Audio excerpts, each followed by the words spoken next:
مع دخول موسم البرد، كيف تتخلص من البلغم والسعال بوصفات منزلية؟ هذا الفيديو لمن يكره الدواء. يمكن أن يسبب الالتهاب وتراكم المخاط في الصدر أعراضا غير سارة مثل الصفير وصعوبات النوم والتهاب الحلق، وغالبا ما يصاحب الاحتقان سعال ينشأ عن البلغم.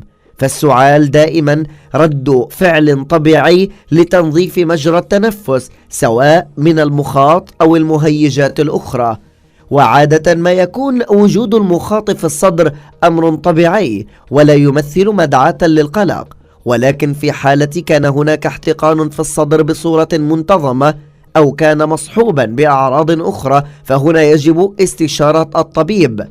تتسبب بعض الأمراض في تراكم المخاط في الصدر مثل الحساسية والربو والالتهابات البكتيرية والفيروسية والتهاب الشعب الهوائية ومرض الانسداد الرئوي والتليف الكيسي.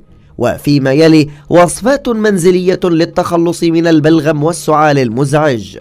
ترطيب الهواء بالبخار يساعد على تخفيف البلغم. السعال الرطب، وهو السعال الذي ينتج المخاط أو البلغم، قد يتحسن مع البخار. ماذا تفعل؟ خذ حماما ساخنا واسمح للحمام بالامتلاء بالبخار. البقاء في هذا البخار لبضع دقائق يهدئ الأعراض، وبعدها اشرب كوبا من الماء لمنع الجفاف. تشمل الطرق الأخرى لزيادة الرطوبة في الهواء استنشاق البخار، ويكون عبر ملء وعاء كبير بالماء الساخن، ثم الاقتراب من الوعاء مع وضع منشفة فوق الرأس لاحتواء البخار، وبعد ذلك تستنشق البخار برفق لتخفيف المخاط. قد يرغب الأشخاص الذين يعانون من صعوبة في النوم في استخدام المرطب في الليل، ولزيادة التأثيرات أبقي النوافذ والأبواب مغلقة. وننصحك هنا بما يعرف بتبخيرة البابونج مع وضع بضع قطرات من زيت النعناع الطبيعي. الغرغرة بالمحلول الملحي تزيل البلغم. الغرغرة بمحلول الملحي مزيج من الملح والماء الدافئ يمكن أن يزيل البلغم والمخاط في الجزء الخلفي من الحلق ويساعد على تخفيف الأعراض. عليك فقط إضافة نصف ملعقة صغيرة من الملح في كوب من الماء الدافئ، وقلبها جيدا حتى تمام الذوبان. عند الغرغرة بهذا الخليط والسماح له بالبقاء قليلا في الجزء الخلفي من الحلق مع التكرار عدة مرات يوميا، فهذا يساعد على تخفيف البلغم. تناول المشروبات الدافئة تسهل من تدفق المخاط.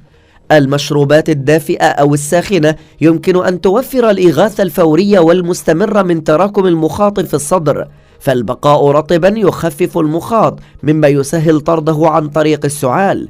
وفقا لدراسة أجريت عام 2008 توفر المشروبات الساخنة راحة فورية ومستمرة من الاحتقان والأعراض المصاحبة له مثل العطس والسعال المزعج والتهاب الحلق والبرد. يمكن لأي شخص الاستفادة من تناول الشاي الأخضر مع وضع بعض العيدان من القرنفل، وبعدما يصبح دافئا بإمكانك أن تضيف عليه عصير نصف ليمونة ومن ثم تشربه. كما عليك في هذه المرحلة أن تتناول شاي الأعشاب، وتحديدا البابونج والشومر واليانسون. وإذا كنت تعاني من السعال المستمر وتريد أن تتمتع بليلة هادئة، ينصحك استشاري التغذية العلاجية الدكتور مازن السقا بتناول مشروب عين الجرادة، حيث يمكنك الحصول على بذور عين الجرادة الجافة وغليها لعدة دقائق، ومن ثم تركها لتبرد وتتناولها وستشعر حينها بالفرق. العسل له خصائص مضادة للبكتيريا والفيروسات، ولكن كيف تتناوله وما هي الطريقة الأفضل لتناوله؟ العسل هو الآخر علاج منزلي شائع مضاد للبكتيريا والفيروسات. في عام 2007 اختبرت دراسة علمية آثار العسل على التهابات الجهاز التنفسي العلوي عند الأطفال. كما أفاد الآباء باستمرار أن العسل يوفر أفضل علاج من الأعراض مقارنة بالأدوية العادية أو بدون علاج. ومع ذلك فقد خلص استعراض أجري عام 2016 من 3 دراسات إلى أن العسل يعالج السعال الحاد لدى الأطفال بطريقة أقل فعالية من الأدوية. يمكن لأي شخص تناول ملعقة كبيرة من العسل كل 3 إلى 4 ساعات حتى تتلاشى الأعراض، ولكن العسل غير مناسب للرضع الذين تقل أعمارهم عن 12 شهرا. كما يمكن تناول العسل عبر مزج ملعقتين صغيرتين منه مع الماء الدافئ أو شاي الأعشاب وشربه 2 يوميا.